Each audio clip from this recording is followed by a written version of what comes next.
Nilinaw na ng It's Showtime na hindi totoo ang kumakalat na balita na e-ere sila buong linggo.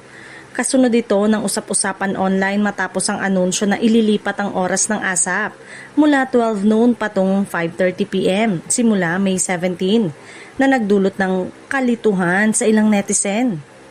Dahil sa naturang pagbabago sa time slot ng ASAP, may ilang social media pages ang naglabas ng haka-haka na maaaring puna ng It's Showtime ang Sunday noon time slot. Ito ang naging dahilan kung bakit kumalat ang impormasyon na umano'y mapapanood na rin ang noontime show tuwing linggo. Gayunpaman, agad itong nilinaw ng kampo ng It's Showtime sa pamamagitan ng kanilang official na Facebook page.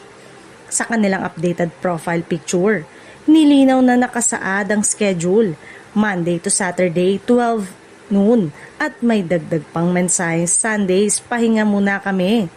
Na bagamat may halong biro ay direktang sumagot sa issue.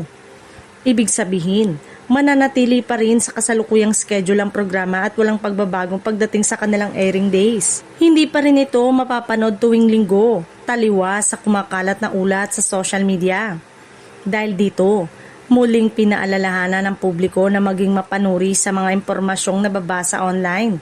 Mas mainam na umasa lamang sa opisyal na anunsyo mula ABS-CBN sa verified pages ng kanilang mga programa upang maiwasan ang pagkalat ng maling balita. Sa huli, nananatiling solid ang It's Showtime bilang isa sa mga pinakasikat na noontime show sa bansa. Lunes hanggang Sabado pa rin ang hatid nitong saya, kulitan at aliw sa mga manonood.